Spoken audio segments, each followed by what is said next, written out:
The Assembly will hear an address by His Excellency Adama Barrow, President of the Republic of the Gambia.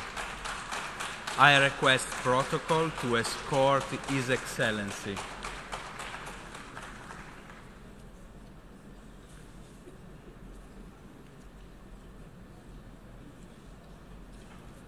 On behalf of the General Assembly, I have the honor to welcome to the United Nations His Excellency Adama Barrow, President of the Republic of the Gambia, and to invite him to address the Assembly. Please.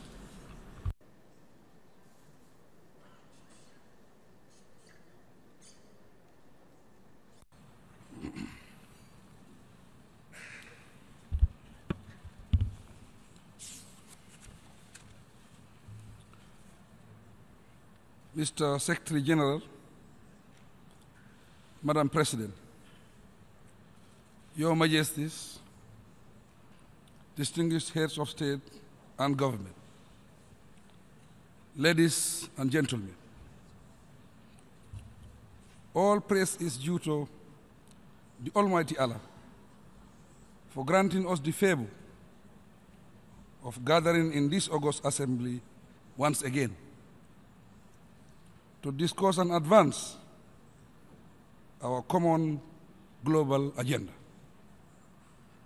Please allow me to begin by sincerely thanking His Excellency Mr. Miloslav Lakat for the excellent manner he presided over the 72nd as President of this Assembly.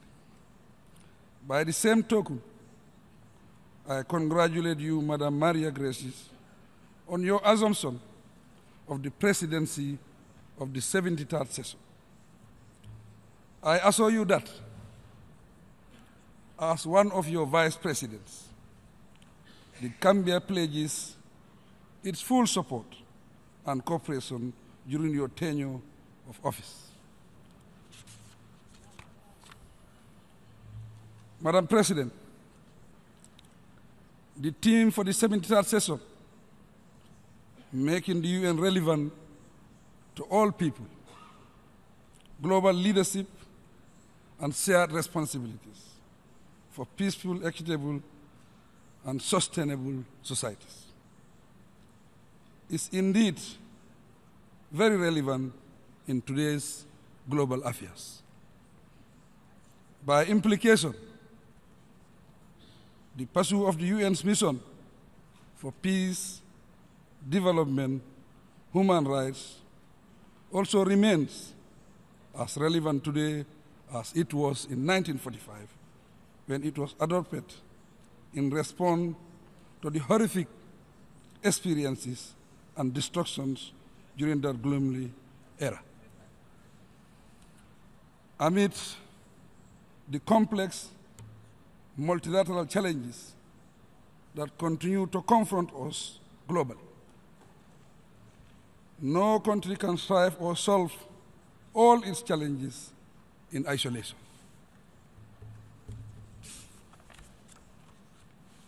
Our salvation as human beings lies in strengthening our multilateral institutions and fostering greater institutional cooperation to collectively address global challenges. The UN uniquely provides the opportunity to achieve this goal. Madam President, it is apparent that in order to make real progress, effective global leadership is imperative. Thus, as leaders, we must all shoulder our responsibilities by all means. This should compel us to support and invest more in the United Nations instead of withdrawing our participation or cutting back our financial support. It is an irony that at a time when multiple global challenges are emerging and mounting, support for the work of the United Nations is being undermined through inadequate funding. Those of us who value the UN, as well as those who have benefited immensely from its work, should be at the forefront to call upon all member states to step up support for the organization. Indeed, the UN has to play a lead role in solving global challenges. And our task is to ensure that it has the required capacity, influence, and effectiveness. Madam President,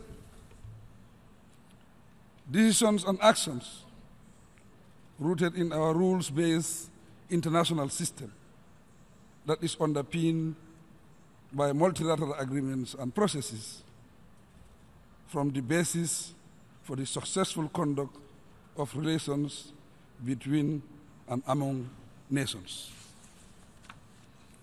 Let us therefore restore faith in our rules-based international order so as to remain relevant and collectively make progress on our global agenda, ranging from tackling the menace of climate change and terrorism to addressing disarmament, trade, development, and other concerns to humanity.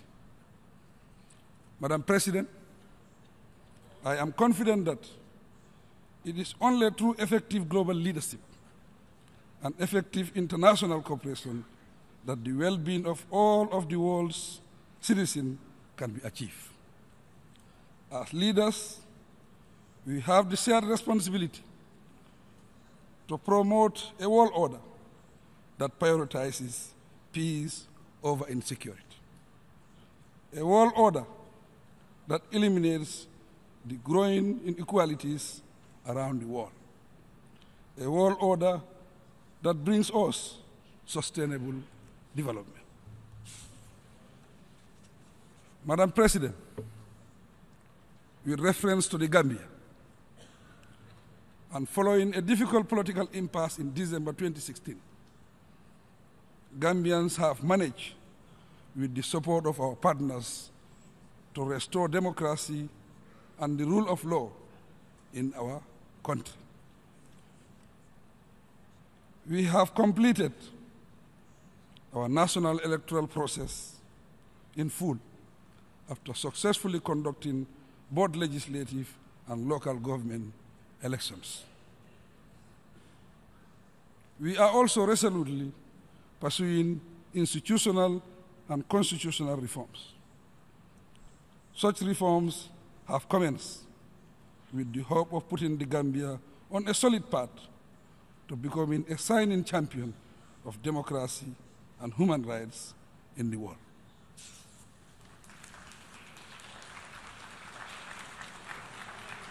Madam President, when Gambians voted for change in 2016, they actually yearned to be in charge of their destiny.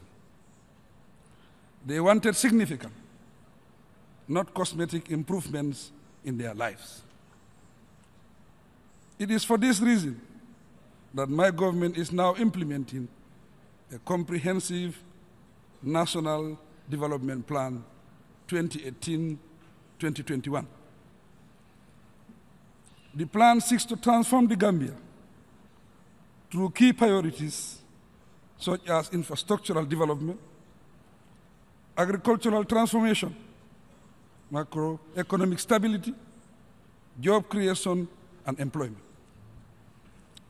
The plan also seeks to consolidate our democratic gains through good governance, rule of law, and respect for human rights and people's rights.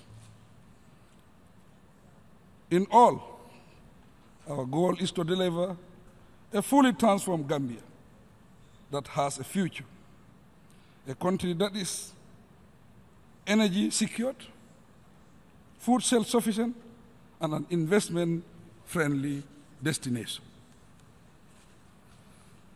We have also begun to exploit and harness the benefits of information communication technology as a catalyst for modernization and youth empowerment. Madam President, our National Development Plan was presented to a successful donors conference in Brussels, where significant pledges were made to meet our funding targets. I must express yet again profound thanks to our bilateral and multilateral partners, including the United Nations, the European Union, World Bank, and many others for their interest and support. We are indeed truly grateful as we look forward to their continued collaboration and support to attain our development objectives. The National Development Plan will continue to be implemented through the partnership and solidarity built at the Brussels meeting. Quite thoughtfully, the plan is consistent with the Agenda 2030 on sustainable development, as well as the African Union Agenda 2063. Madam President, in our pursuit of a fully transformed Gambia, we recognize the importance of a meaningful engagement with the Gambian diaspora, fondly referred to as the 8th region of the Gambia. Our diaspora strategy seeks to explore and utilize the skills and talents and resources of Gambians everywhere for the successful implementation of the National Development Plan. The Gambia's experience demonstrates that democracy yields amazing dividends. Remarkably, we have noticed a decrease in number of youths attempting to undertake dangerous journeys across the Mediterranean to Europe. The average Gambian is willing to stay in the country and contribute to national development. Despite these positive developments, I strongly urge that interventions to curb youth migration be supported through incentives.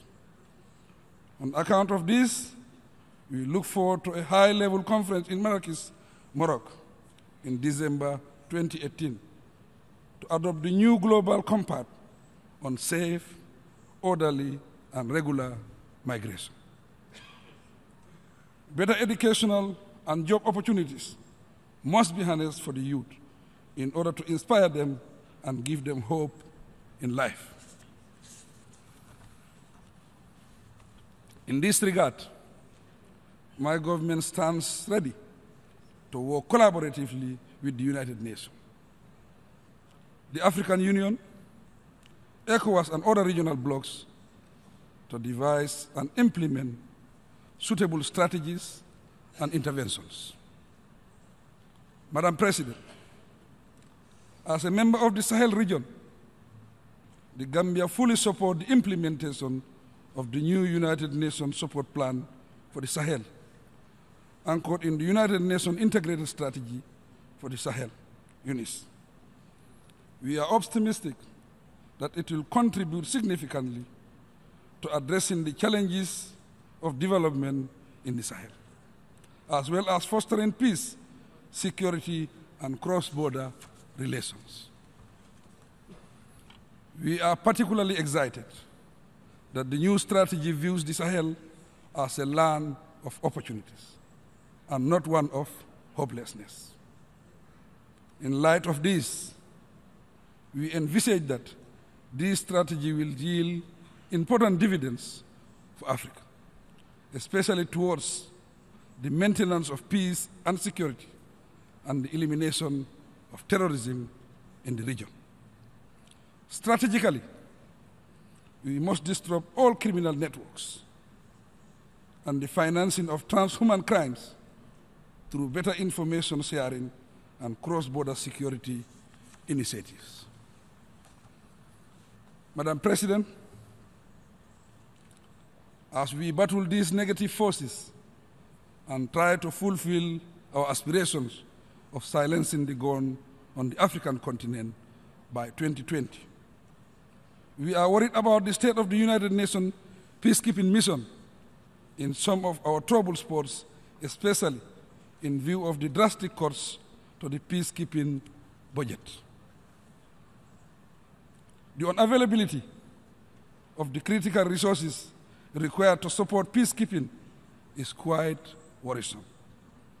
The Gambia supports the introduction of appropriate reforms to strengthen the UN's capacity for both peace building and peacekeeping.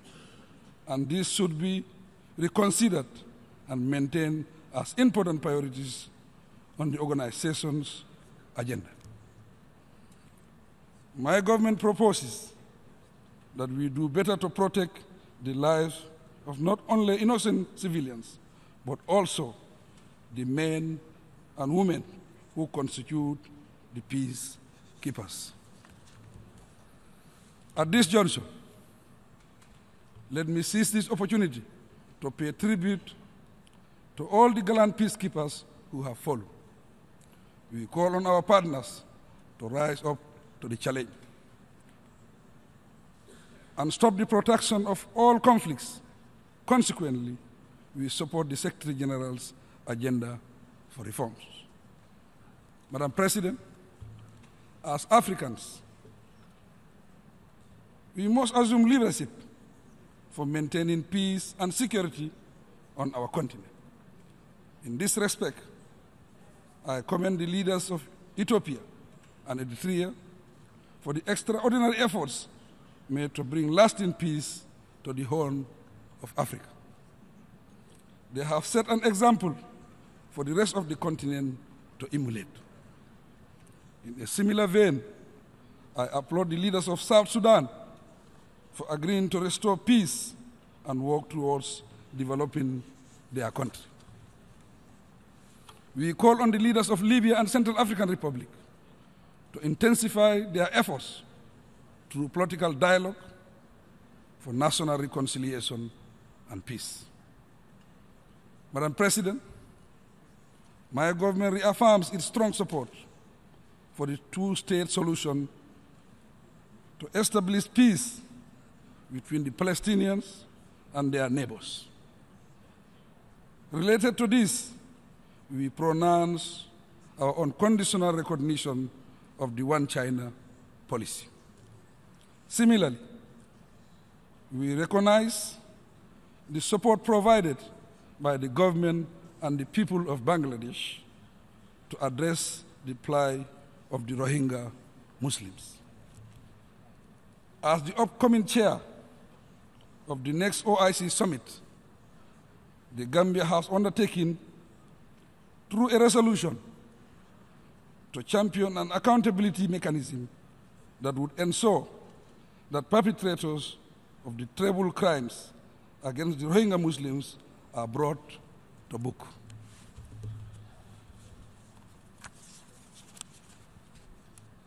Madam President, while it is our strong desire to see a reform that allows the Secretary General to operate efficiently, it is equally expected that the reform also facilitates the successful implementation of the Agenda 2030 for Sustainable Development Goals. Madam President, reform of the United Nations Security Council is long overdue. I wish to call that the process truly reflects all interests and positions represented in the intergovernmental negotiations. We are convinced that Africa's voice needs to be fully represented on the UN Security Council. Madam President, my delegation looks forward to a successful 73rd session, and we hope that your election will solidify the platform to highlight the plight of rural women and girls during the session. Madam President, before I conclude, let me express sincere condolences to the family of former UN Secretary General Kofi Annan. Mr. Annan was a formidable voice on everything, including reform of the United Nations. He stood for a just world and was a passionate advocate of good governance and fundamental freedoms. Kofi Annan will surely be greatly missed. I thank you for your kind attention.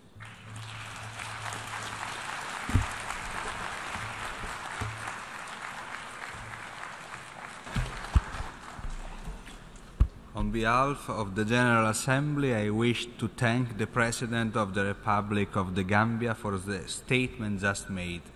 May I request representatives to remain seated while we greet the head of states.